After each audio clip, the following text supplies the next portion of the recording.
The Lord has promised that in the last days, He would pour out His Spirit upon all flesh. This is a sacred promise. It's also something sincere people of God look eagerly forward to with great anticipation. But this great revival will not be visited upon a church that is distracted by culture wars, politics, and worldly endeavors. We must usher in the much-anticipated reign of God's Spirit by eagerly desiring to experience it, while expecting it with hungry hearts.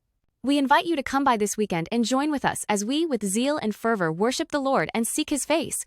We can be among the first to experience this great rainstorm of glory. Why not come by this Sunday?